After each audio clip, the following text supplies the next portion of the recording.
Hello, I'm Sharkhat87, and this is my Dead Space 2 any% submission for SGDQ 2021. I'm gonna go ahead and get started here. Now, time is going to start when we gain control of Isaac after this loading screen here.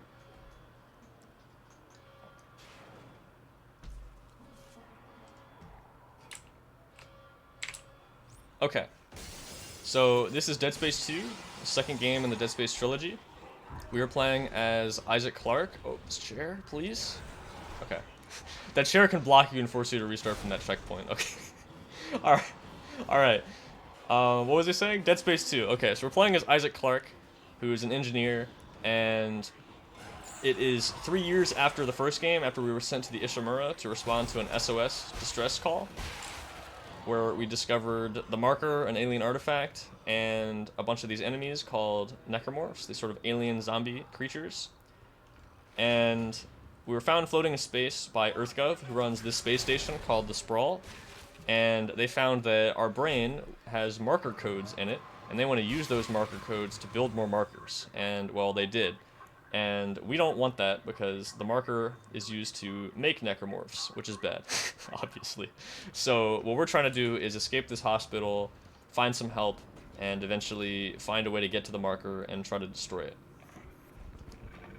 So as far as the speedrun goes, the first minute or two here is trying to get cut out of this straitjacket because we can't interact with basically anything or pick up items or really do any of our main movement options while we're in the straitjacket. So we have to watch this cutscene to get cut out of it. As far as we know, there's no way to skip this. But as soon as we're done with this, we've got a few skips coming up, including a skip called Quarantine Skip, which is actually the hardest trick in the entire game. So I'm going to be attempting it because it doesn't lose very much just going for it. And if you get it, you can save a decent amount of time. I'm not expecting to get it, so obviously this is built into my estimate and everything. I'm not expecting to get it. If we do get it, it's a nice bonus, and it looks really cool. And the first part is also hilarious, so I think that helps too. But we'll get there when we get there. The first part, though, is we're going to be doing a trick called Table Boost, which uses a piece of tech called wall boosting. And the way it works is the physics engine that this game uses, when you run into walls at higher than 30 FPS, you can actually gain height. This particular one actually does work at 30 FPS, but most of them require you to uncap your frame rate. So we're going to be boosting onto a table and do a little bit of platforming to skip having to run around a room. So the Dead Space games aren't actually really, designed to be 3D platformers, but there is actually a surprising amount of platforming in these games, including this one. So we're going to be doing that first. And the second thing we're going to be doing is a trick called flashlight duping. And what that does is we use a tutorial to pull up the flashlight and use that to skip a cutscene. And the way that works is that the flashlight is designed to pull you out of cutscenes, like the one we were just in. And the tutorial is what actually pulls up the flashlight. And we can grab the flashlight from anywhere on the map, which is really convenient. So I'm going to be pulling that up here. So it's this one right here, Restore Health. So we use that, flashlight spawns in, and we grab it to skip this cutscene. This is normally a hallucination Isaac has due to the effects from the marker. And we stand still the whole time, and standing still is slow, so we're not going to do that. There's another one we can do up here, but it's actually slower RTA, and we usually time the game in-game time, but obviously since this would be for a live event, I am doing RTA strats instead. Another thing I should mention is that woman that was talking to us before, her name is Dana. She is trying to help us and cure us of the dementia we got from the marker. So for early game, we are going to be trying to meet up with her. That's our main goal. And right now we're going to be picking up the first of 2 power-ups in the game. This one is Kinesis, and it's going to allow us to pick up items from far away and throw them. And we can also use this to impale enemies with sharp objects, which does a lot of damage, which is really nice because we're playing on casual, which is the easiest difficulty. And on casual, impaling most normal enemies will one-shot them, which is very fast. Alright, so we pick up a health back there, So we no longer have slowed movement from having low health, which is very nice. And we're coming up to the first part of Quarantine Skip here. So this is the part I mentioned that's going to look pretty funny. So we need to push this guy down this hallway up here.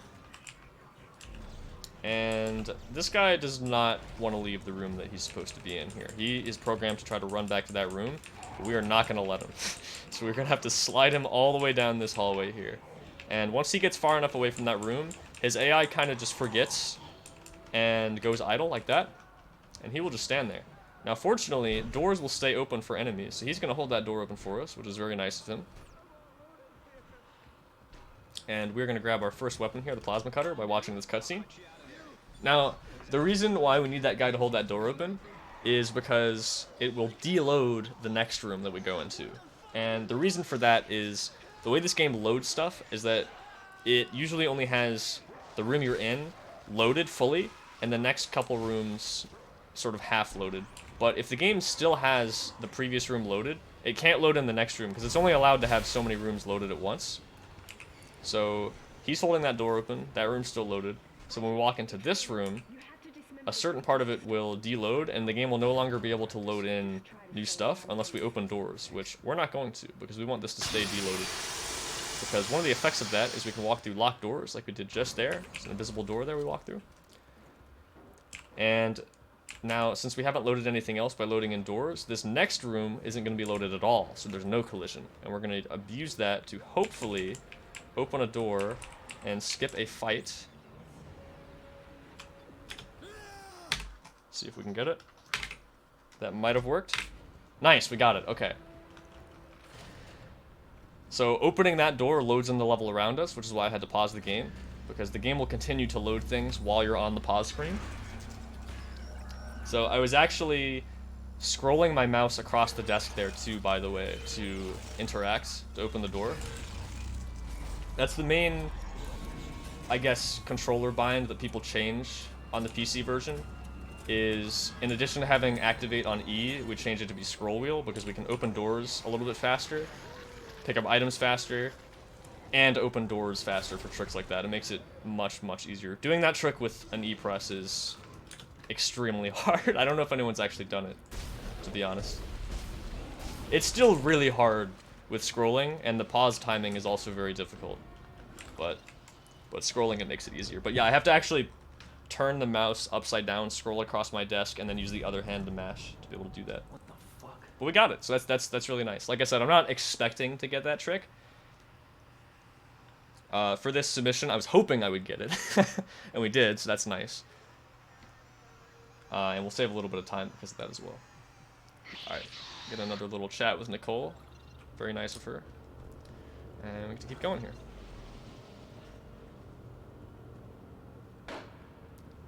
So after this room coming up here, we're going to be buying the first suit of the game, and it's actually going to be the only suit we're going to be buying in the game. Suits mostly just increase your armor, which is good for combat, and they increase the number of items you can carry, which is nice. But for this particular route, we don't really need any other suits. It doesn't really add anything. You can if you have enough money later, because there's a couple store visits you can make where you've got a bunch of time to use the store without losing time. So some people will, but usually in the top level route that I'm using here, you wouldn't really buy any other suits. You don't really need to. You might if it's on a harder difficulty like Zealot or Hardcore, because enemies do a lot of damage and you can die, but enemies don't do very much damage on casual, so it's not really a big deal. This door coming up here also locks, by the way, until you buy a suit and put one on. There is a way to skip that by doing a similar thing I did earlier, where I push an enemy into a room he's not supposed to be in, get the level loaded in a weird state, and I'm able to just walk straight through the door. That is actually about 12 to 15 seconds slower than just watching that suit animation. Plus, it gives us the extra armor anyway, so it's worth it. But it is technically possible to beat the game without picking up any suits at all, which is pretty cool, because that's a pretty new discovery. Alright, this is the hardest boss fight in the entire game, and I'm not exaggerating.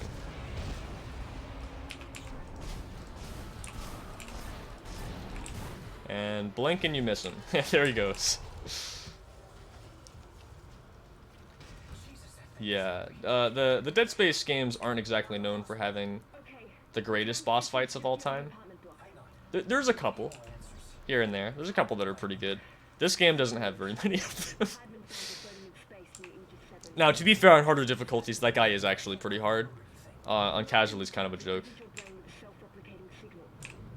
Most of the other bosses are pretty much relegated to quick time events or scripted sequences. Or they're just really easy. Alright, that takes us out of Chapter 1, which is the hospital, and now we're going into the residential sector. We'll pull that item to get that conveyor belt going, which moves that guy out of the way for us, so we don't have to shoot him. Otherwise, he'll try to attack us. Picking up as many money drops as I can here, as well as ammo, so that we can afford some guns. Also, that guy doesn't have collision, so we just run straight through him. And now we gotta take this elevator up here before our next big skip of the run. So up next is Plant Boost. We're gonna be getting out of bounds by running into a corner to store some height, and then running into a potted plant to climb it, and then jump over a railing to jump to the lower level. And then we're going to be hitting a checkpoint from out of bounds, and then checkpoint restarting to have the game put us back in bounds and load the level correctly, so we can progress. All right, running backwards here, because it's easier to get this height. You can get it running forwards, but it doesn't work most of the time. And then another stomp launch there. I don't know if I explained that while I was doing quarantine skip, but if you stomp off a ledge, you actually get more distance and speed than just sprinting off, actually, which is kind of interesting. So that one there is not very big. It just saves about half a second from movement speed. Alright, we've got to kill all the enemies in this room, so we hit this trigger to spawn in the next guys. These enemies are called exploders here. As you can see, they explode if you shoot the yellow sacks, which are their weak points. But you don't want to let them get close to you because they can blow you up as well. We're actually going to grab that one there and kill this guy while he has iframes. Normally you can't shoot those guys until they come out of the vents. Or, well, you can, they just don't die because they have a lot more health. Well, I guess it's not really iframes, it's really just they have a lot of health, but the explosive sack does enough damage to kill them in one shot. We're going to be killing this guy here to unlock this door faster. Alright, so we're coming up to the train sequence here, which is going to take us to Chapter 3. And to get the train started, we're going to have to use one of these hacking panels. And the way hack panels work is there are 8 directions you can get, and there are blue nodes that can be on them, and we have to click on 3 of the blue nodes. They're random every time, so you've just got to try to react and do them as fast as possible.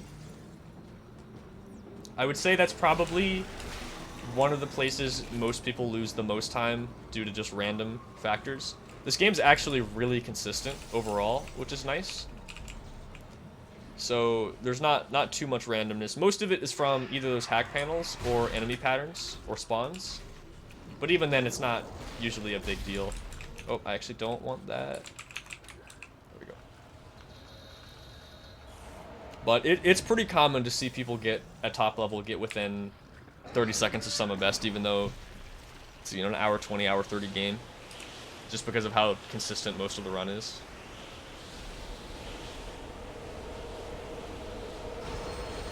Alright, so you're supposed to go left and right to dodge these doors here, or I guess that's what you're intended to do, but you can just hold down and dodge both of them. No problem. We're going to not checkpoint restart here, which normally would save a few seconds in-game time, but the loading screen takes too long for it to be worth it here. Stasis this guy so it doesn't blow us up.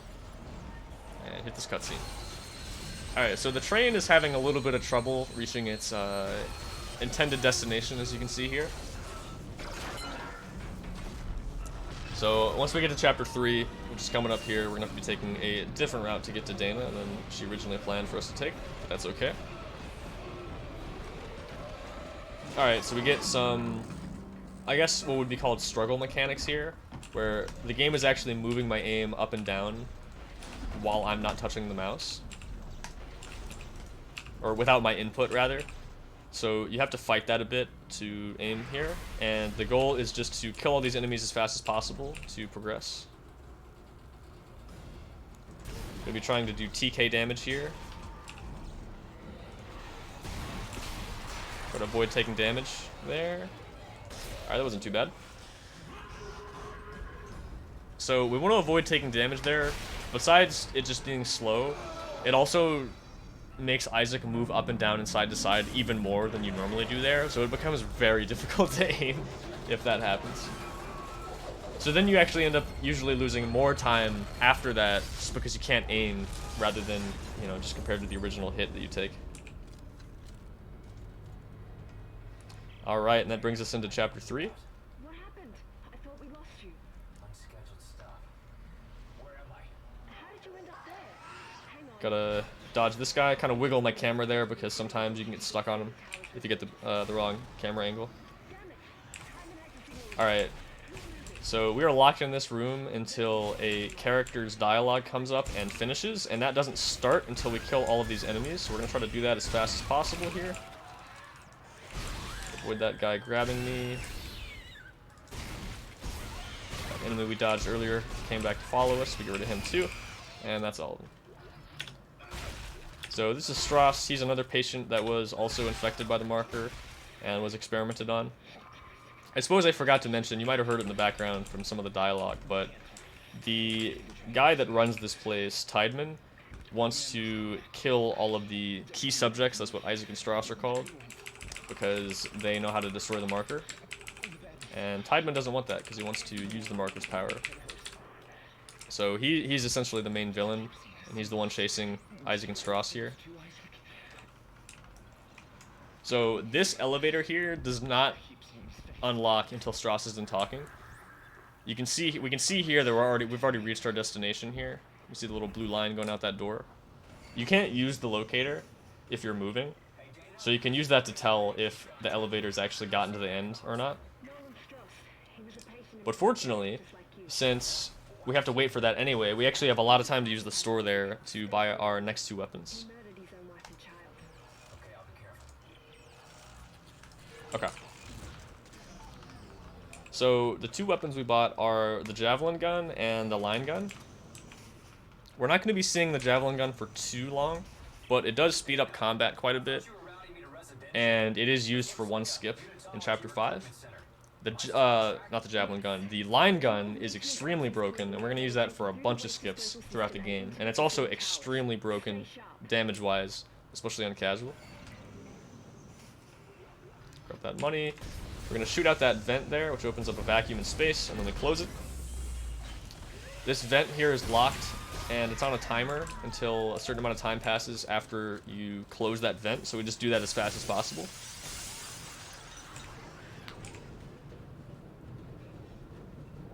Gonna crawl through here, and then got a little fight section coming up, which will unlock a door.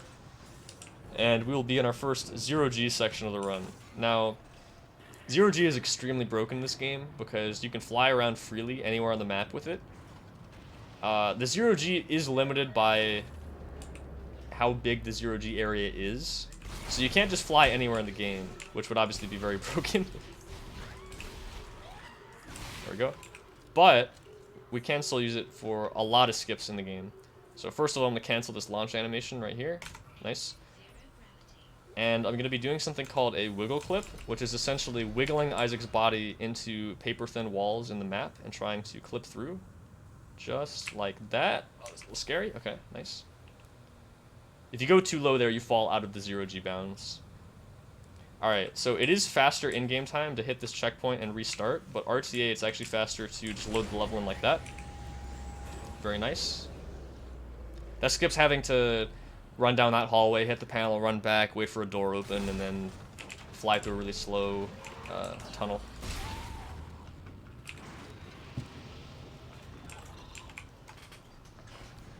Alright, so you're going to see a lot of tricks similar to that in the run, where we do wiggle clips through walls.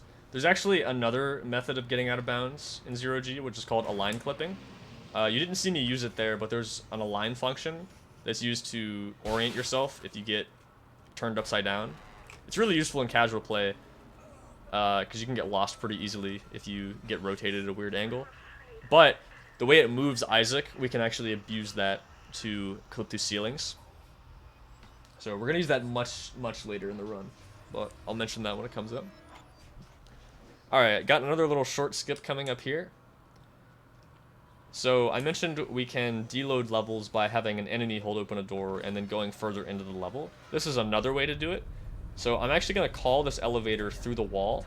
So I'm not in the elevator, but the game thinks I am. So it's going to start going downwards, and it's going to deload the upper floor. But since we're still up here, we can just fall out of bounds and hit a checkpoint. Just like that. And that saves a few seconds from having to actually take the elevator down. Alright, now we've got a bit of a random fight here.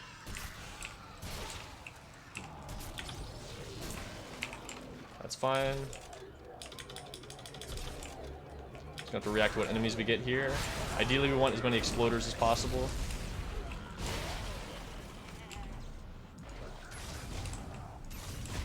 Okay.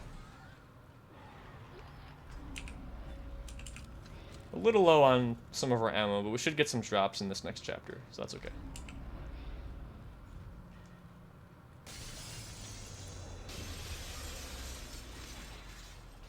It's Timon, he's found you. Into the church, hurry. Alright, so this is chapter 4. This is the church. Dana, the Church of Unitology? I'm a little low on ammo here, so I might actually just stasis this guy instead of shooting him. Separation of church and state. Yeah, we'll do that. We shouldn't be in here. And then I should get some javelin ammo here, hopefully, because we'll need a couple shots of that. Nice. Alright. Some more ammo, nice. So I actually wanted to take damage there. I think I might have actually already been not at full health, but there's a section later where we actually need to not be at full health, or it'd be better if we weren't. Ah, okay, that's that's unfortunate. So we need to clip this mine through the wall here, and I actually only have one shot. Fortunately, there's a checkpoint right here, so it's not a big deal. It's actually pretty funny most of the time that it goes through like that. Okay, that's fine. That's actually kind of funny. So that broke a fuse that unlocks that door there, and we can use that to get to this part of the chapter early. And now I'm going to use this table to clip out of bounds because, well, this table doesn't like it when we're on top of it, and it tries to push us off of it, but since we're on top of it, it pulls us through the floor instead, which is pretty funny. And now we're going to wall boost up this ramp to get on top of the ceiling. Now, I mentioned we were in chapter 4. We're actually right about to skip almost to the end of chapter 5, because it turns out chapters 4 and 5 are all loaded in one chunk together, and there's a load trigger for chapter 5 that's right next to this area. So I'm gonna get right here, aim there, run forward, pause, and we're back in bounds. Is this loaded? Yeah, it is. Okay. Gonna try to grab some more ammo here since we're... Okay, we got money instead. That's fine. I would like a little more line gun ammo soon. Alright, I'm going to be attempting a trick here called Zero Cycle, where we avoid having the boss drag us at all. Nice, we got it. Alright, so that's going to set up another trick called Pack Fight Skip. So these necromorphs here are called the Pack. Well, actually, you won't see them, so there's a trigger that's supposed to spawn them, but since we didn't get dragged by the enemy, we didn't hit it, so that cutscene gets bugged. So we run far enough forward to spawn those enemies in, run back, open this door. Hopefully, if we ran far enough forward, we should still get the enemies, but the door won't lock. Okay, this looks good. I think we got it. Yeah, we did. Okay, nice. So normally there's a timer there that locks this door, but if we spawn the enemies in, then open the door, it just never locks the door. So, very convenient for us. That is actually slower in-game time, because we can skip the cutscene by checkpoint restarting. But RTA, that is actually a little bit faster. And it looks cooler, too. It's better than watching a load screen, I think.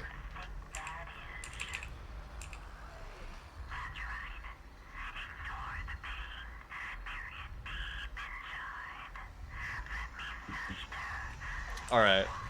So, this elevator coming up here, there is an enemy that's supposed to drop down and attack us, and the next room won't load until we kill him.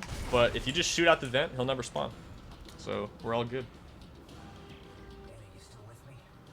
I've reached the top of the church. Oh, and just one quick kind of funny side note. Isaac says, Dana, I've almost reached the top of the church, but this elevator actually goes down and sideways. Dead Space 2 will lie to you about which direction elevators go. They almost never go straight up or down. They always go just completely sideways. It's just like Charlie and the Chocolate Factory, basically. Okay, so we're going to grab that. I'm actually going to grab some of this ammo because we're a little low. Alright, now we're going to meet up with Dana. And it turns out she betrayed us. So, this is sort of the big first twist of the story is that Dana is actually a unitologist, which is a cult that worships the marker and actually wants people to turn into necromorphs. So she just basically baited us and told us that there was a cure, and instead of curing us, she is going to try to use us to build more markers, which is obviously very bad. After all, you did build it. Talking about. Well, that's why we brought you. So we actually skipped, if I didn't mention this, we actually skip a lot of cutscenes in this game. There are a couple like this, but most of them aren't longer than a minute or a minute and a half. So it's not too bad. It used to be much worse. There are a lot of like 2-minute cutscenes or 2-minute plus cutscenes that we actually skip now, which is very nice for the pacing of the run. All of Chapter 5, which we skipped almost all of in this, used to be very, very boring. There used to be a very long elevator ride at the end of Chapter 4, and then this whole section of the game called the Crypt, which was just super slow. These doors that took forever to open. You could soft lock. It was not fun. Oh, also EarthGov's trying to kill us. That's that gunship. So they just killed Dana and her goons. They're gone now. They're trying to kill us now. They've apparently used up all their skill in aiming because they're no longer able to hit us for some reason. But that's okay. Oh, that's interesting. There's actually a pretty rare audio glitch you can get that we just got that mostly only happens in hardcore, but it can happen in other difficulties, and we just got it there. So that's kind of funny. So I mentioned some bosses are pretty much relegated to scripted sequences. This is probably one of the coolest designs of any enemy in the entire series, and it's basically just 4 of these little sections where we just shoot them like that. It's kind of a shame. It would have been cool to have a more fleshed out boss fight for this, I think, but that's okay. Now we've got one last trick we can attempt here before we get to mid-game, which is Tormentor Phase 2 skip. This guy's the Tormentor. And normally we hit a cutscene trigger, and we fly out into the gunship and shoot an explosive barrel, which triggers the end of the level. It turns out you can actually just shoot the barrel early, you can just snipe it right as the gunship appears. So I'm going to try to set that up here, see if we can get it. We got it, nice. Very cool. It saves about 20-23 seconds, depending on how fast you set it up. So, very nice. Also, it breaks the camera here. We can fix it, don't worry, but this is what Dead Space would look like with fixed camera. It looks pretty jank, not gonna lie. But any action that moves the camera will fix that, just like that. This door up here is locked until Strauss is done talking to us. We got some time to grab some money. Gonna reload some of my weapons here. There we go. Alright. So we're coming up to another store visit here. A room where we get locked in until we kill some enemies, and there's a timer. So we're going to use that time to sell the javelin gun. We're not going to be using that anymore, and we're going to be buying the detonator. I'll explain that in a second. There's actually another trick coming up here to skip an elevator. Kind of like Chapter 3, I'm going to call the elevator from outside, but I actually need to turn on VSync and hold print screen to lag the game here, because on my particular machine, it tends to load in too quickly. Oh, don't get stuck. There we go. Sometimes that can happen, but we did it. So we fall down there, we bust through the vent like a necromorph, and we continue on our way. So this door unlocks after a timer, and that timer gets set after we kill that enemy right there. So we're going to sell javelin ammo, javelin gun, and buy the detonator. So the detonator is basically the secret OP weapon of Dead Space 2. Most casual players don't tend to use this weapon a ton.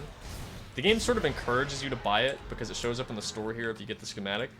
And there's a room later where the game literally just gives you detonator ammo, almost like asking you to use the gun. I don't know if that guy's dead, but I think we're good. Okay. These enemies are called cysts.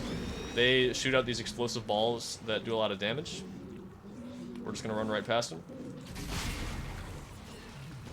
They aren't too much of a threat on casual. It kind of sucks if you get hit by them, because sometimes you can get comboed and get hit by 2 in a row, which does do a lot of damage. On harder difficulties, however, they are super deadly. They will straight up one-shot you even if you upgrade your health, which is very bad. So why is the detonator so busted? Well, first of all, we can use it for some skips because when you fire it on the ground, it puts up these blue beams, and we can actually use those beams for setups or just to help show where to go in some of the areas of the game where it's very dark. So that's nice. Also, until it hits the ground and puts up those blue beams, it's essentially just a grenade launcher, and it does so much damage. Like, if you blow this thing up right in front of you, even on casual, you will die in one shot. It is so strong. It's probably it's probably the strongest single hit of damage in the entire game, if I had to guess. I don't actually know the exact damage values, but it's pretty up there. It's strong. You got to be careful with it.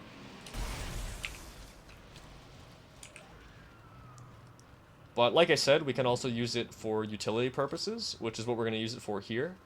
So these enemies are called Stalkers, and they like to hide from us, wait a while, and then charge. And you're supposed to use a bunch of detonators to lay traps and kill all the enemies. Instead, we're going to try to do this hack panel fast enough.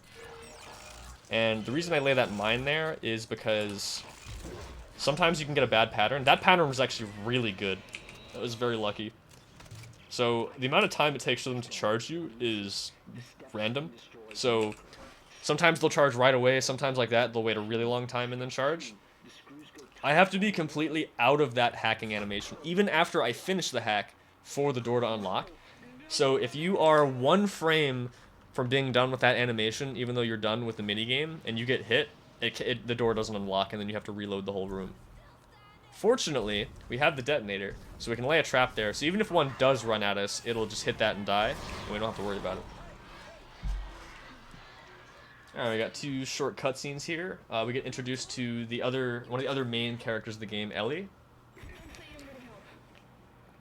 So she's not too friendly to us at first because we're a stranger, and she had some people attack her earlier, so she's sort of wary of other people at the moment.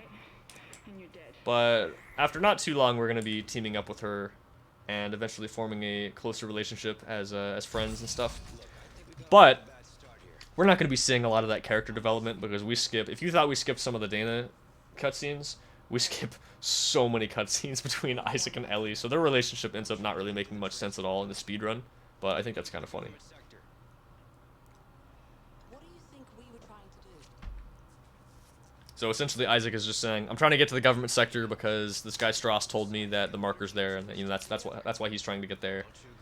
Ellie is also trying to get to the government sector, but like I said, she doesn't trust us right now. Just a liability. So she is going to not go with us. But after that, It doesn't take very long, though. By the time we get to the end of this chapter, they're already working together. don't follow me, okay? Okay. So I mentioned earlier that I wanted to not be at full health. So this is the room that we need that for. So there are these enemies called Pukers, and they have this projectile attack. And if they hit you with that, you get this slowed effect that lasts for about 10 seconds. Now, you can cancel the slowed effect by either taking damage or using a health pack. The problem is, a lot of times the projectile doesn't actually do damage to you. So if you're at full health and you get hit by it, okay, he decided not to hit us, nice. So if we were at full health there and he had sniped us, then we would not be able to use a health pack, and there are no enemies, so we wouldn't be able to take damage. So that would have been very unfortunate, but we were able to avoid that. Alright, we're coming up to another deload here. This one's a little bit different. The way this one works is, instead of using an enemy to hold the door open, we actually just open the door, and we're able to open this second door before the first one's even done closing, because they're so close together. So now we're in a deloaded area, and we can just walk straight through a locked door over here, and skip this entire combat section and a hack panel. There's no, it's essentially just an auto-scroller. You do the hack panel, and then you just gotta kill all the enemies, and then the door unlocks. And we've got to load this back in so this cutscene plays correctly. So I mentioned that doors lose their collision, and you can just run straight through them, which is really, really useful for obvious reasons. But unfortunately, that does not extend to elevator doors. I guess they're programmed differently, so they don't deload. I would put Nicole in timeout real quick. I gotta get to this door. Otherwise, we would be able to just walk straight into the elevator and just activate it, because even though the door to get into the elevator is locked, the actual button to move the elevator is always unlocked. So, a little unfortunate, but not a big deal. And we're now coming up to the longest elevator ride in the game. So, this is chapter 6, and I would say most people would say this is probably one of their least favorite segments of the run. I think it's pretty cool. There's still some cool skips and stuff. It's mostly just there's a lot of downtime. But once we get to this next skip coming up in a minute here, the game really picks up in terms of big skips in a short period of time. Mid-game is probably the hardest part of the entire run, I would say, especially for top level or record attempts. It's just got so many of the hardest tricks in the game just back to back. It makes for a really cool segment to watch, though, I think. So, we're coming up to the transport hub. We're going to be attempting to, in the story, take a train to government sector. It's not going to be quite that easy for us, and Tideman is going to disable the trains, so we're going to have to find a different way to get there. We're not going to do most of the things we're supposed to do to actually get to government sector, but we're going to get there faster. So, we're going to run into the transport hub here, and there is actually a skip for about half of this section, but we have to wait until an enemy called a Brute jumps down, and we're going to use him to clip through that locked door all the way over there and skip the second half of this dialogue. The Brute doesn't show up until this first part is done, but that's okay because we actually want these items. Ooh, a stasis pack is really nice. So in the early game, we were trying to just get as much stuff as possible to sell it, but now we mostly just want specific items, mostly a couple stasis packs and a couple health packs. The stasis packs are extremely valuable, especially in a chapter coming up pretty soon.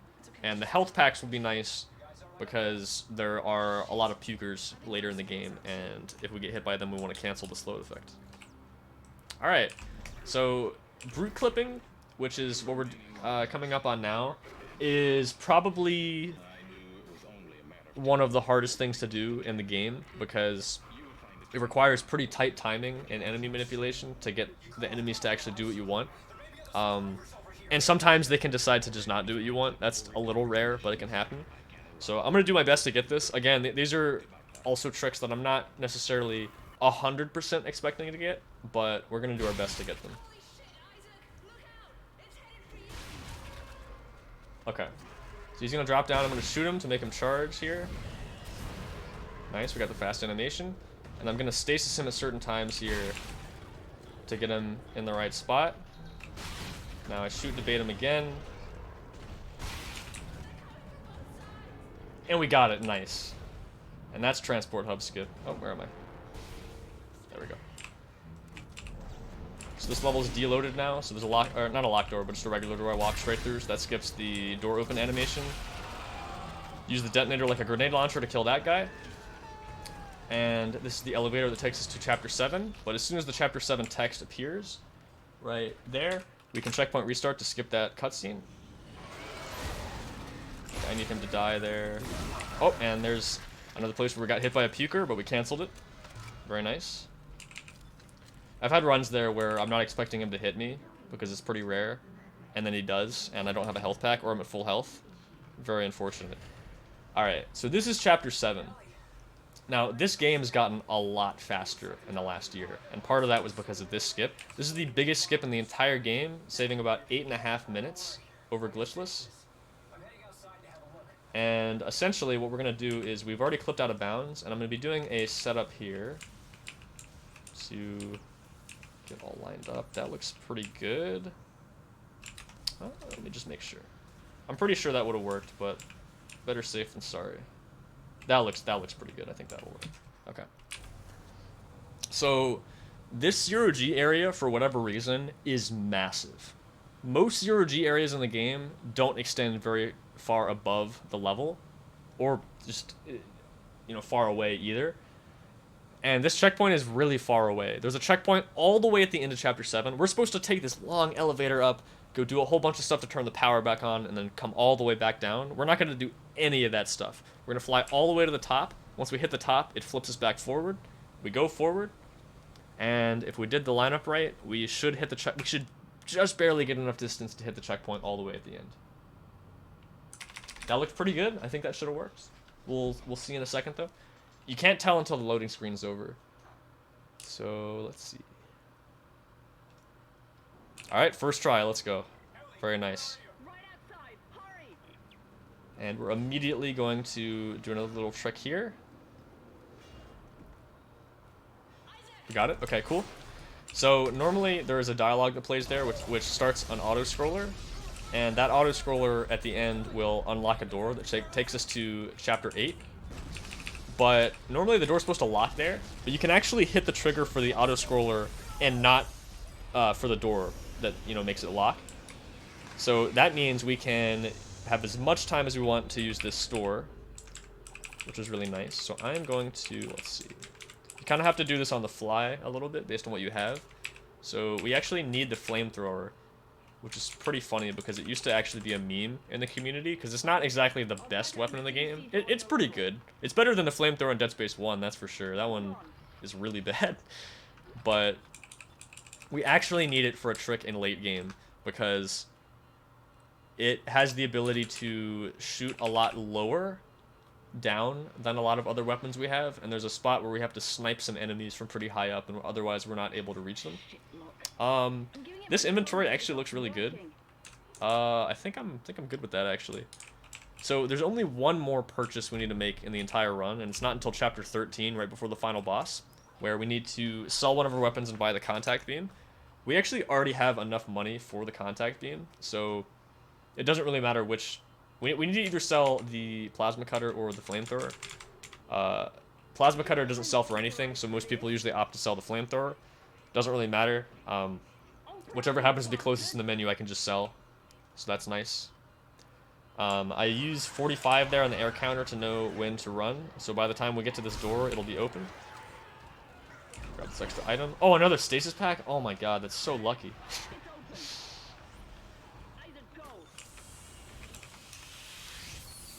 We've gotten pretty good item luck so far. We don't necessarily need that extra stasis pack, but it's going to make things a lot more lenient later in case we need it. Shit. Hey, take it easy. It's okay. No, it's not. I was right here this morning with a crew of 30 people. Okay. We were overrun. So, I knew it, they're going to be equipping detonator here. There's another really big skip coming up. So, like I said, Chapter 7 is the biggest skip on the run, while Chapter 8 and 9 skip is probably the second biggest skip in the entire run. There are a lot of versions of this trick. These levels are probably some of the most broken levels in the entire game. There are so many different ways to skip parts, chunks, or just the entire sections of these levels. We are going to be doing the second fastest version, called just regular 8 and 9 skip. There's another version called extended 8 and 9 skip that saves about 16 seconds.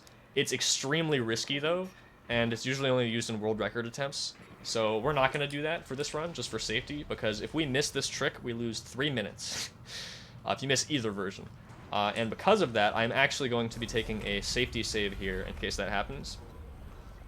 The version we are doing is very easy. So the odds of missing it are pretty low, but we're still going to safety save because losing 3 minutes is not fun. And I should mention that it loses 3 minutes if you do another skip to back it up. And that skip is easy, but again, we're not trying to lose 3 minutes here. We're trying to go fast. So I'm going to shoot that there as a trap. I'm going to kill this guy, kill that guy. I don't know if he died actually, that's fine. The goal there is to have that door open as quickly as possible, and if an enemy's holding that other door open, it won't. Okay. So we're going to be doing another deload here by opening these doors in a certain order and holding this one open. And we let this close, the whole level will now be deloaded. Okay, now we gotta navigate in the dark here. Open that door. Opening that door loads in this collision, otherwise this room just wouldn't be loaded at all and we'd just fall out of bounds and die. So we walk through where a locked door would be, and we get all the way to the end of where Chapter 8 would be. And then we're gonna use this 0G at the end of Chapter 8 to skip to the end of Chapter 9, hopefully. Okay, that looks pretty good. Isaac will turn an orange color if we get it. Very nice.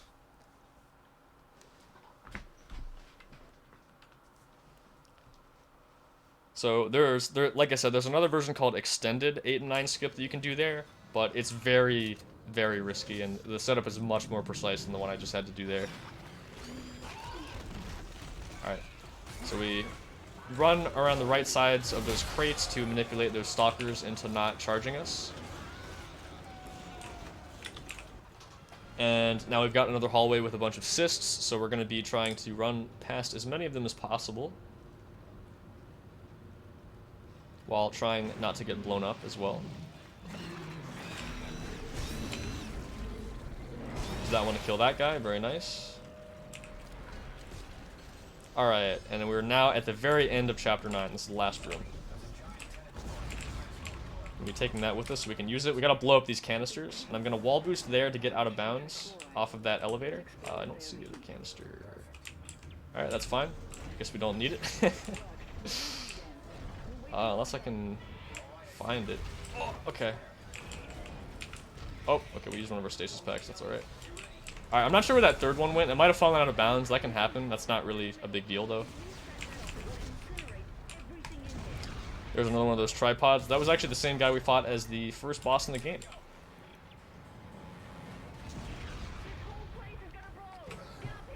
Alright.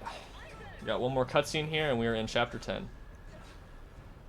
So, you might be noticing there's something a little weird going on here.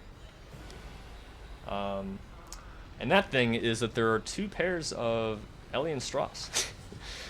And also the background here doesn't load. So why did that happen? Well, when I did that trick to get out of the elevator, I skipped a trigger that gets rid of one of them. It despawns one of the pairs. And also loads in this next area. So skipping that causes there to be double. And sometimes the background just doesn't load as well. It's pretty funny. So we managed to get this tram working, which happened in Chapter 9, but obviously we skipped all that. And we actually met up with Ellie and Strauss, which also happened in Chapters 8 and 9, and we skipped all of that.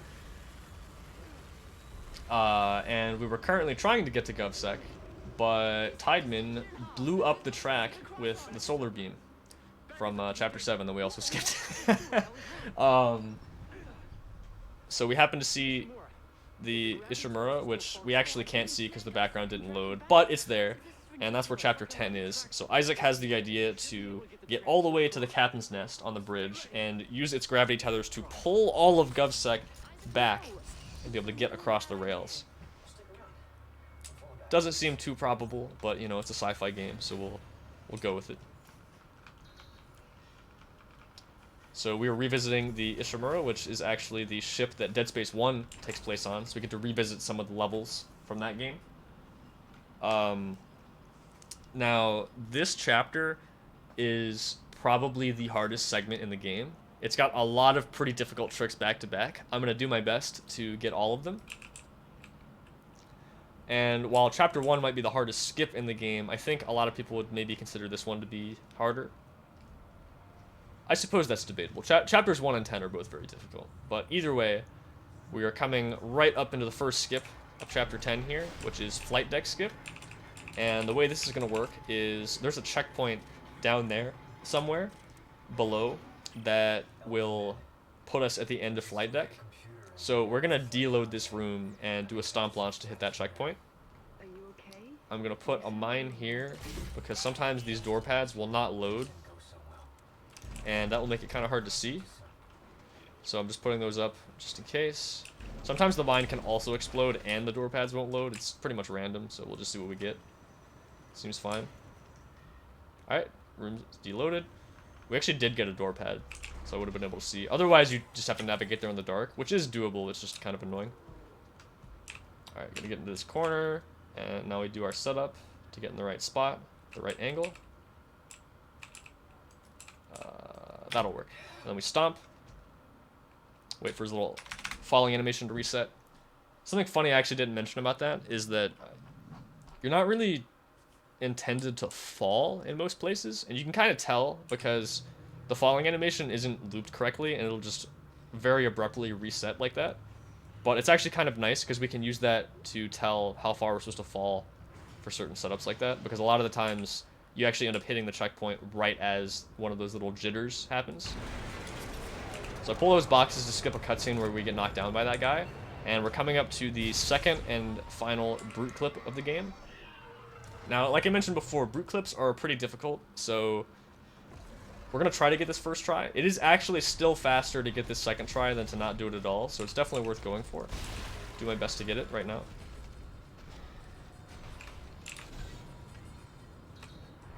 That looks pretty good.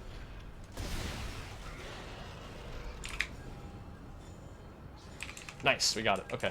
Gotta be careful there because this platform is very small and it's very easy to slip off. That was a fast setup too.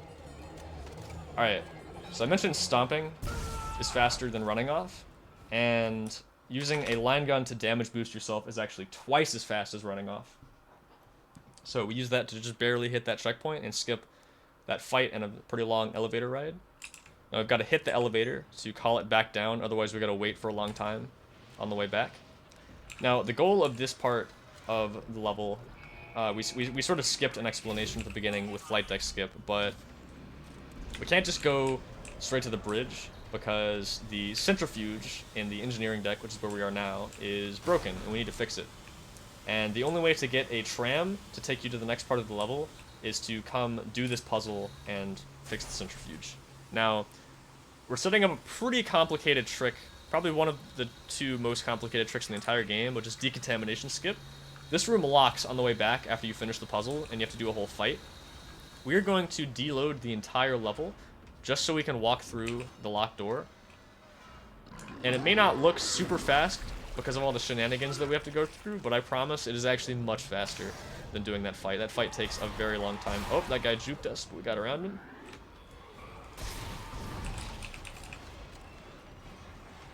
So I'll do my best to explain. We're placing some detonator mines preemptively here to make it easier to see where to go later, because the rooms will all be completely dark. So this is how we fix the centrifuge. We just got to put these little puzzle pieces in the right spots. Alright, now there's a panel over there that turns off the 0G and progresses the level. We're not going to do that yet because we need to get the deload first. So this is the align clip I mentioned earlier. We're going to be using this to clip out of the ceiling. It's a little tricky.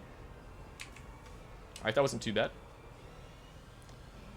Now I'm going to be doing a setup here to land on a door that still has its collision. Okay, very nice. Line this up, gently tap back. Okay, good. So we open the door. This loads the level in. So this is the decontamination room we were in, but you can see it's not loaded. I'm opening that door because when it closes, this hallway disappears and we can just run straight back into the 0G area. So now we're in the centrifuge room deloaded, and the last step is to fly towards this detonator mine and open the door. Very nice. So now this room's half loaded, this stuff loads in, and the very last step to get this all deloaded is to let these doors close in this order. Like I said, this might not make a lot of sense why we're doing each of these things, but it's all just to get the entire level to be deloaded. If we don't do some of these steps, then at least one of the rooms will stay completely loaded. So now we just have to navigate back to the elevator in the dark, and that will let us skip through the locked door and not have to do the fight. Alright, so this hallway is probably one of the more tricky parts of this trick. Alright, that wasn't too bad. Fortunately, these door pads are a lot more likely to be visible. I actually think they're the only ones that can be visible in a deloaded area, which is very nice because there's a lot of deloads that we do in this chapter. And these doors have different door pads because they wanted to match the aesthetic of the first game. But it works out for us.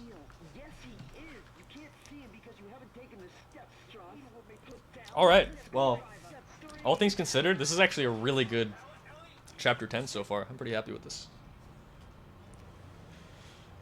But there is one more skip coming up that's left, and that is medical deck skip.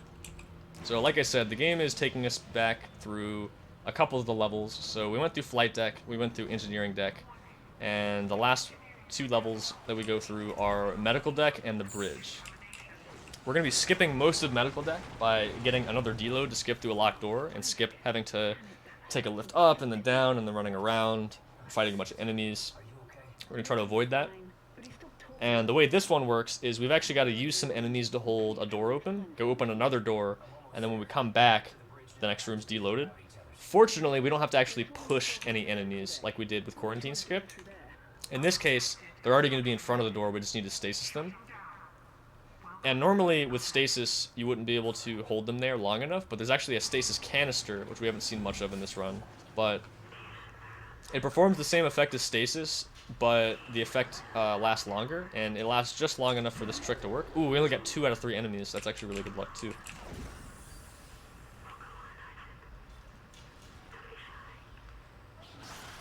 Dodge that guy, stasis them again. Ow. Alright, so we kill them so they don't continue to hold that door open, so the rest of this deloads. Alright, we're gonna navigate in the dark a little bit here. Find this door, grab this health pack. Open that door. This just all ensures that the level's loaded incorrectly. If I didn't open both of those doors, then we would have fallen out of bounds. Got stuck up there briefly, that's okay. Use some of these things as visual cues, and now we're back. Well, I almost said back in bounds. We never really left the level bounds. It just sort of looks like it because everything's not loaded and the textures aren't there. But we load the level back in. Speaking of deloads, there's a slight chance, it's very rare, that this room can deload here. Okay, it didn't. Nice. If that happens, you just reload from the checkpoint and it's not a huge deal. It's mostly just annoying on record attempts because you can lose 15-20 seconds and then your run's pretty much dead at that point. But like I said, it's pretty rare. I'm pretty sure the way it happens is an enemy has to be holding a door open while you open that door. And the odds of that happening are pretty low, which is why it doesn't happen very often. But then again, I have no idea. I mean, people have even casually reported random instances where you'll just walk through a door and the level will deload. It's kind of hard to explain why sometimes, I think. Alright, so that's medical deck. We're now on the bridge. We're almost done with chapter 10. So this is where I mentioned having extra stasis packs is nice. We can just stasis these guys and run right past them. Otherwise, you just headshot them. Not really any slower. Oh, did I not get that? Okay. Alright. There is one more last little skip we can do here. The centrifuge looks full to full power from here. So we finally made it to the gravity tethers we were trying to get to the entire chapter. But we can actually interact with them while walking away and actually get back into this room. So this is going to save us about 2 seconds from not having to wait for this door to unlock. And if you stand close to it, you get this little visual deload, which I think looks kind of funny. Alright, now we are going to be getting into this escape pod, which will take us to chapter 11, which is the start of late game. Now, normally Nicole will interrupt us, we'll have a little hallucination, and she'll talk to us. But if we look down and then interact with the panel, we can actually get in here first. And we got it, very nice. You'll notice that the game audio actually cuts out here, and that is an artifact of doing this skip. It only lasts about roughly a minute, maybe a little slightly more than a minute. And once we crash land from this little escape pod flight, it will come back for the last part of the cutscene. If you don't do the skip, the audio does play, obviously, but this breaks it, which is kind of silly. But yeah, that's mid-game. That is a pretty intense section going from Transport Hub 7, 8, and 9, and then all those skips in 10 just back to back. Very, very stressful if you're on PB pace, that's for sure, if you're having to do all these tricks. And we're coming into late game here, and late game probably has the least amount of really difficult tricks. But there are still a couple, and one of them's coming up into this chapter right here. So we've crash landed in the mines, which is right next to government sector. And so we're going to be in chapters 11 and 12 trying to get there. And in chapters 13 through 15, we're finally going to be in government sector on our home stretch to getting to the marker.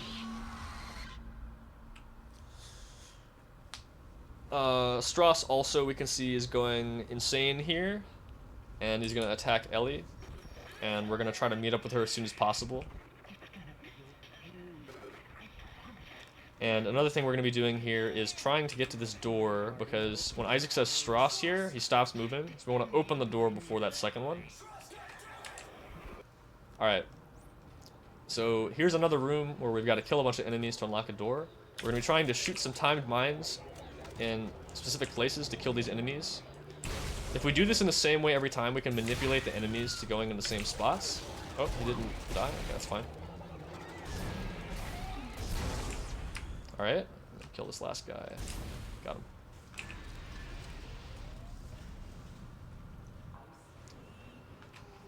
Alright, so we can pretty clearly see here Strauss is getting crazier and crazier. You get to see a little bit more of a gradual decline through the whole game. Ah, I missed that node. Okay. That's alright. It's not a big deal.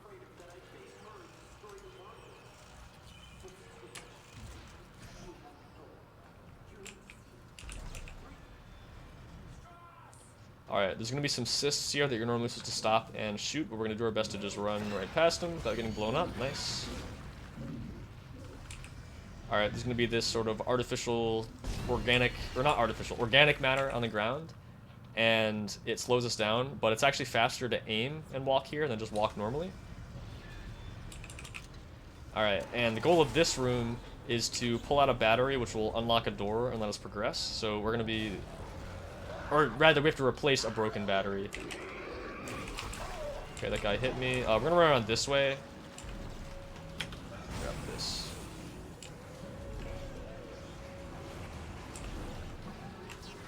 Alright, then we checkpoint restart there to de-aggro the enemies. Stop that guy in his tracks. And if we have good enough movement, we can dodge this guy right here. Alright, nice. I was trying to break those boxes earlier to see if we could get a health pack. I'm not sure if we have any. I don't want to waste them. Actually, we're past pukers, so okay, yeah, we're good. That puker can snipe you right as you go into that room, but we're pretty safe now. There won't be any more coming up for a while. Okay. I mentioned there were some hard tricks. Well, we're coming up to some right here.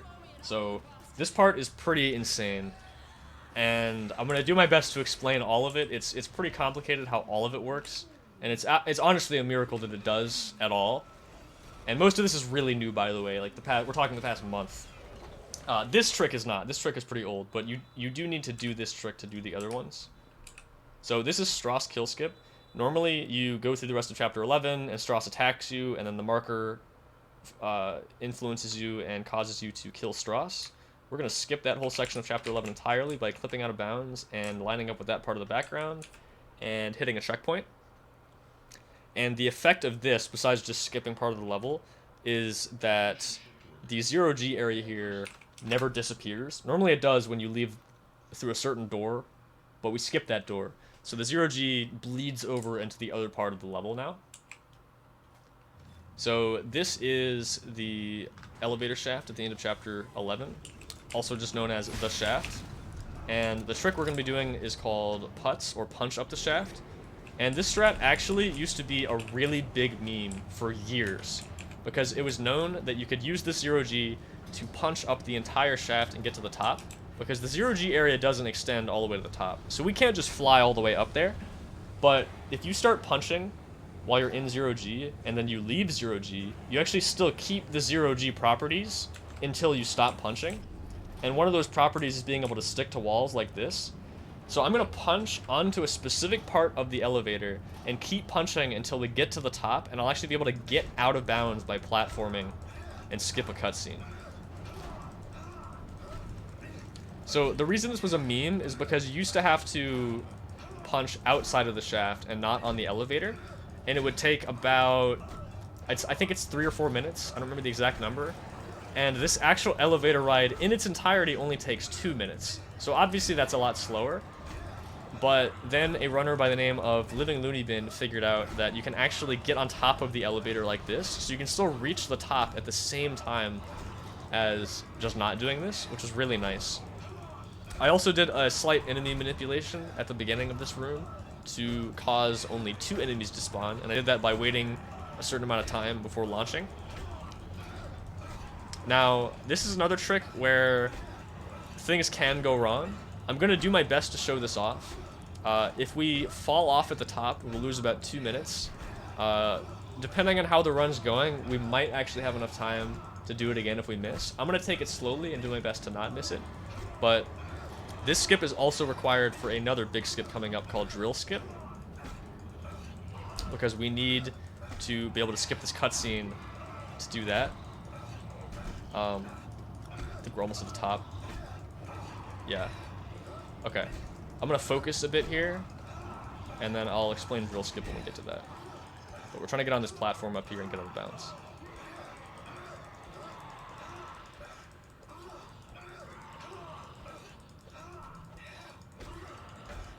Okay. Okay, we didn't fall off. Okay, good start.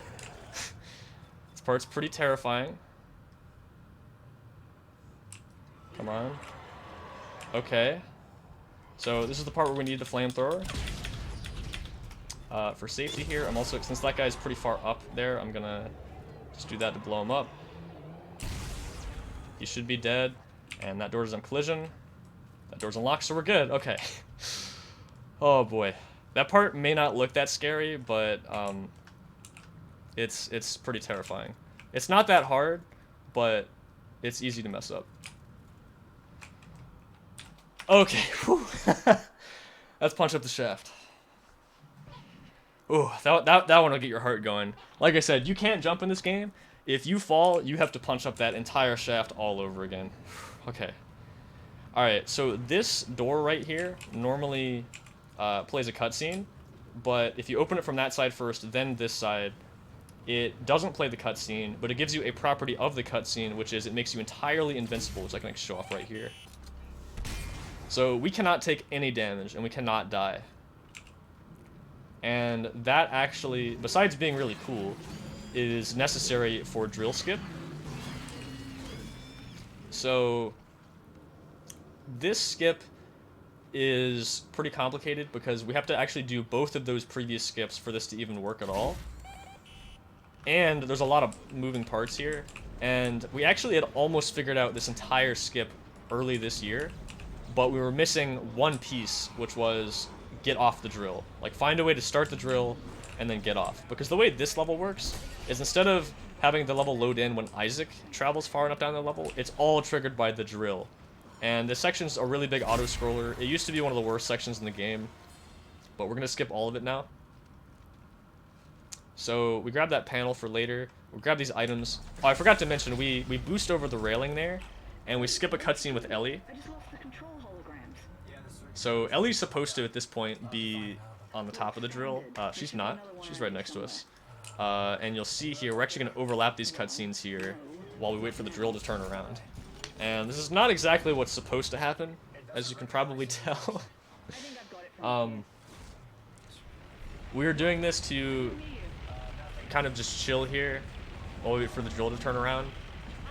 It is a couple seconds faster to not do this and just get on the drill as soon as the lift comes down.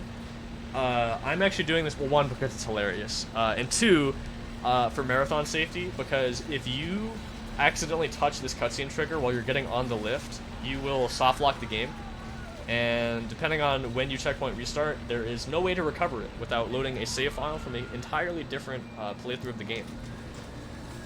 So we're just gonna do this. Hopefully these guys don't grab me. They can't damage me, but they can still grab me. Grab the panel.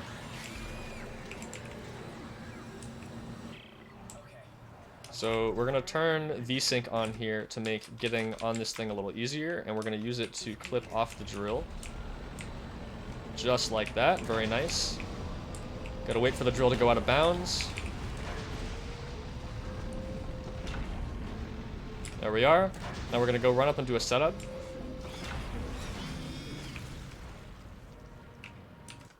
Okay. Pausing there to let go of the mouse after I got my setup, and I'm gonna run forward.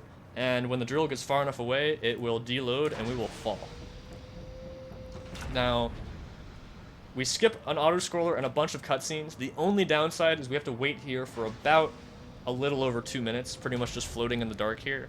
But I can explain a little bit about what was going on and why we're doing all of this and how this works. So, like I said, the drill loads the rest of this chapter in as it goes. And chapter 13, the next chapter, is not loaded yet. But when the drill makes it far enough along its path, it will deload 11 and 12 and load in 13. So the reason we got the invincibility is because we actually fell all the way back down to the 0G we did for Strauss kill skip before we took the elevator.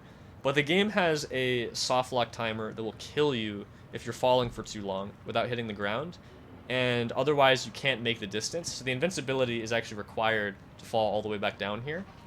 So we did a lineup so that after a certain audio cue from the drill plays, we will fly straight forward and it will be perfectly timed so that as the level deloads and we fall at a 0G, the next level will load and we will hit the checkpoint on the way down.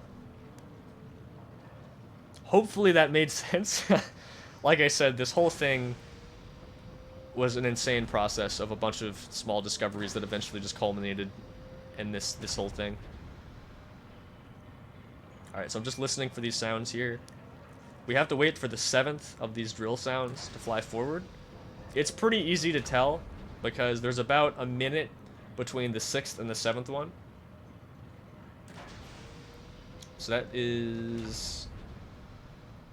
that should either be 5 or 6. I think that's 6. Yeah, it should be. Okay. So now we can wait here for a bit and eventually go forward.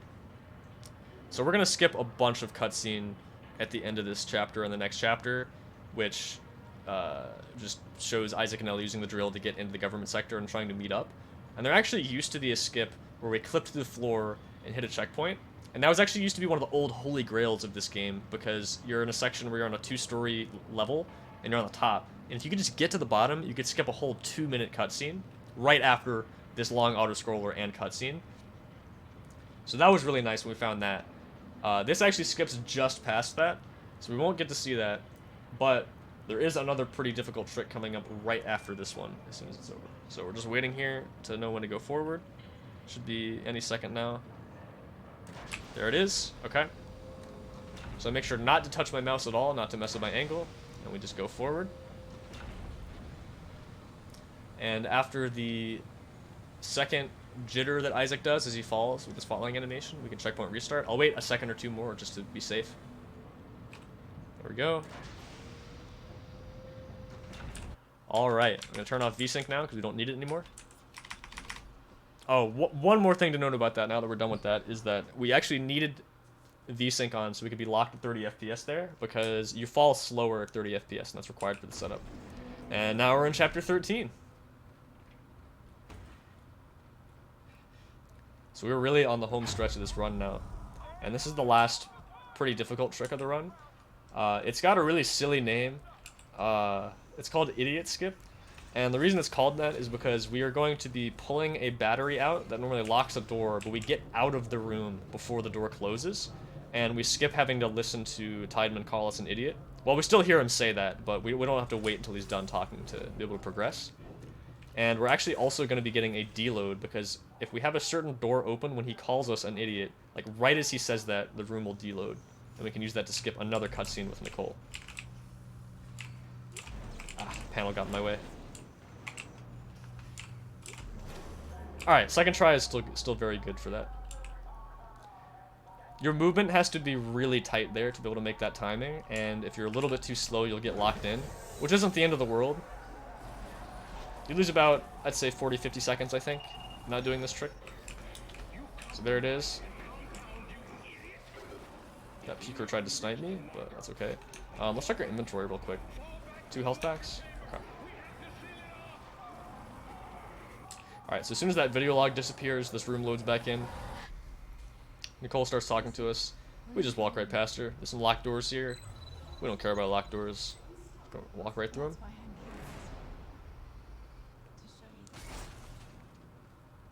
Alright, so there's not too many super difficult things left in this chapter. We do have to be careful because there are places where we can die. So we're going to be careful with that.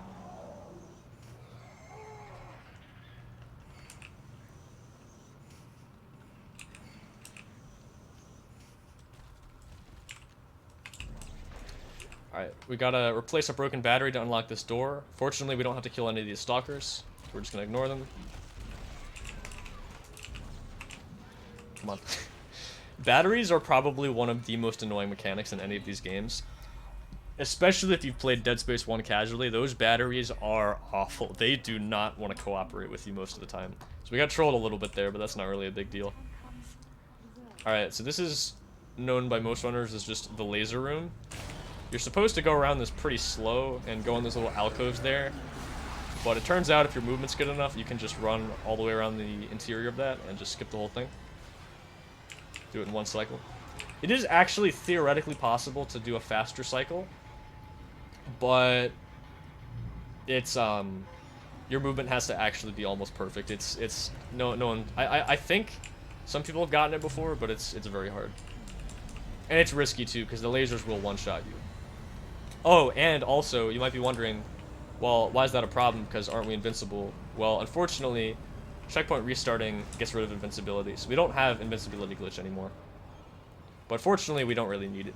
It doesn't save that much time to have it in Chapter 13. And doing drill skip is much, much faster. Alright, a lot of enemies here. Hopefully none of them troll us. I'm gonna be attempting to kill both of these. Oh, I don't have stasis. Okay, don't shoot me. Don't grab me. Okay. Somehow we ran out of stasis, but we backed that up. Killing those enemies allows this door to open faster because they're not holding that other door open. And we got our last brute of the game. Hopefully that's in the right spot. Got him.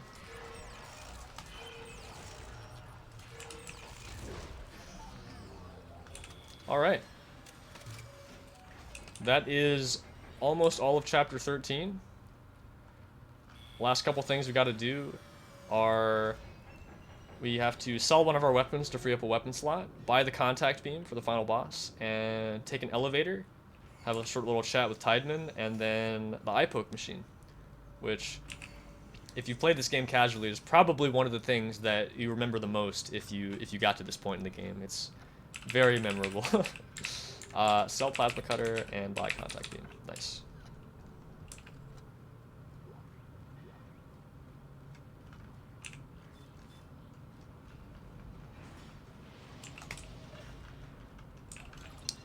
Alright, so I'm gonna take the contact beam and move it to the upper slot there. The reason being, when you checkpoint restart, the game will always put whatever weapon that's in slot 1 in your hand.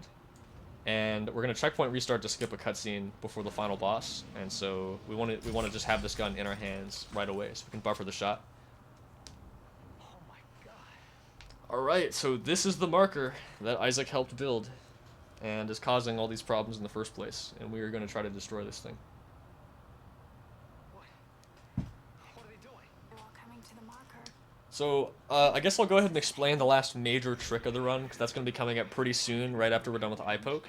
So I mentioned there were 15 chapters in this game. Well, there's a skip called 14-15 skip, and it's going to bypass basically all of chapters 14 and 15. This is actually the first trick that was discovered in the game with deloads, and it was really exciting when it happened because we used to think deloads were not useful, and we didn't know very many of them in the game. But then this skip was found, saved. Not only did it save 4 minutes, which was huge, but it allowed us to find a lot more skips by literally scouring the entire game, just opening doors in random orders and things like that. But we need to do the eye poke machine to unlock a hack panel, and doing that hack panel unlocks 2 doors, and we need both of those doors to do the deload to do the skip. So can't bypass eye poke. If someone could figure out a way to get into this next room here without opening this door, then the hack panel wouldn't lock and we'd be able to do it. But that's okay. I kind of like having eye poke in the run. It's a pretty memorable moment, I think. I remember this. The machine activates the parts of our brain with a marker. So this is gonna look How does that threaten? pretty scary, but there's actually a 100% consistent strat for this, and it's actually really easy once you learn it. But I always love showing this off to people who haven't seen it before, because especially if they've played the game casually, because they start getting really nervous and they're asking, "What are you doing? you're gonna die." But we got it all under control. Step one. All right. As long as you hold the button down the whole time and you move to a specific part of his eye, this will work every single time. Though saying that, it would be pretty funny if I missed it. I'm gonna do my best not to. There we go. That should work.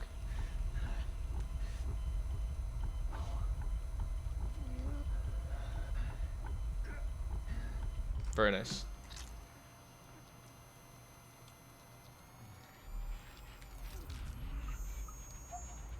And that wraps up the last part of chapter 13. Got another very brief chat with Nicole here, and we're in the last split of the game. And from there, we've only got about four minutes left. About 4:17, 4:18. Oh, that's in-game time. It's probably like 4.5 minutes or more. Something like that. We're just about there. What do I do? Alright, so those are the two doors you can see in front of us. We need to be able to open those to do the deload. So, gotta do this hack panel first. It's the last one in the game.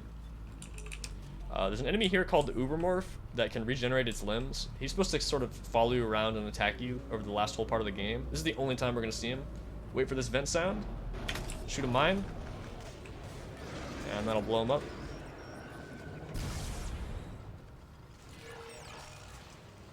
There it is. Alright.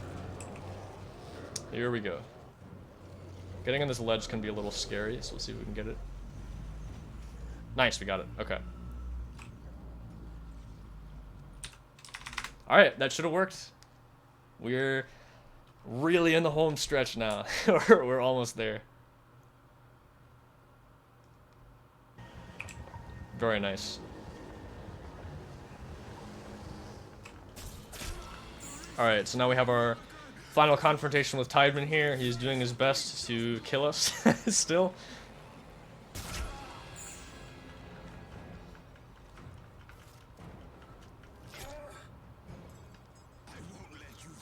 So he's gonna try to kill us with this javelin gun here. We're gonna grab it from him. And then the game gives you the option of shooting him. It's a little bit faster to just immediately shoot him with the primary fire. You can also alt fire him, which electrocutes him too, but that's like a little bit slower, so we're gonna do that. Alright, so normally Nicole's supposed to be standing here, but we actually skipped the trigger that spawns her model in. So we just don't see her at all. Even though Isaac's talking to her, which is pretty funny. And the last thing we're gonna be doing here is, as soon as this screen, like gray screen comes up, we're going to be turning on VSync and checkpoint restarting to skip this cutscene.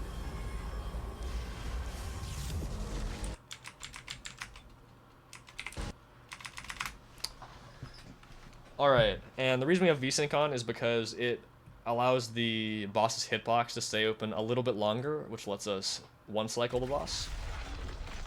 And don't blink or you'll miss this.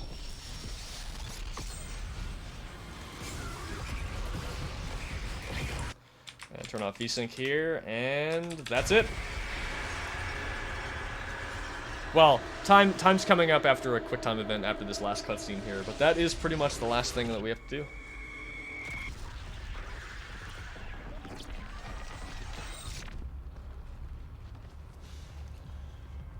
Very nice, so the marker is now falling apart.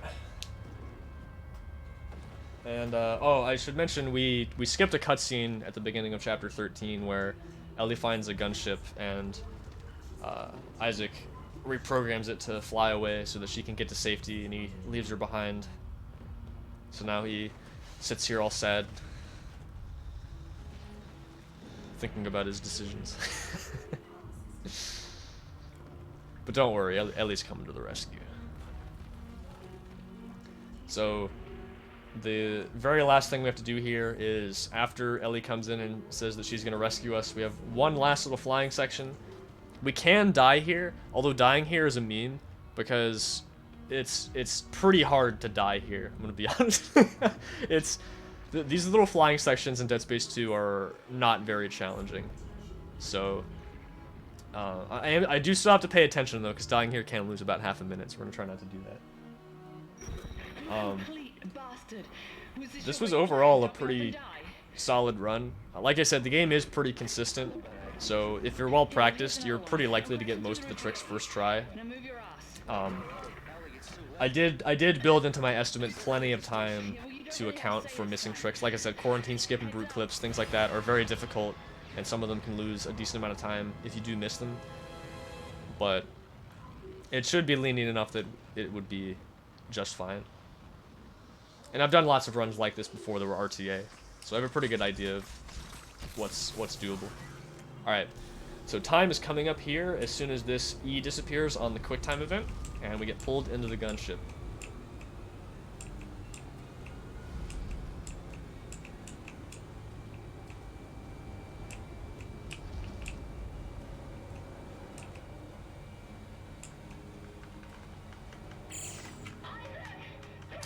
And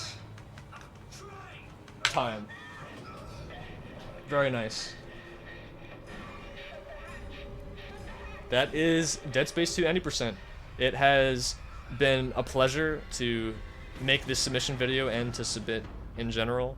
This game has come a really, really long way in the last year. I mean, this game has gotten 40 to 50 minutes faster just since last May. Just lots of incredible discoveries, lots of work from all the top runners, including myself, and it's been a great journey to go on, and it's always a pleasure to show off this run to people. So thank you so much for your time and your consideration, and yeah, thank you for watching.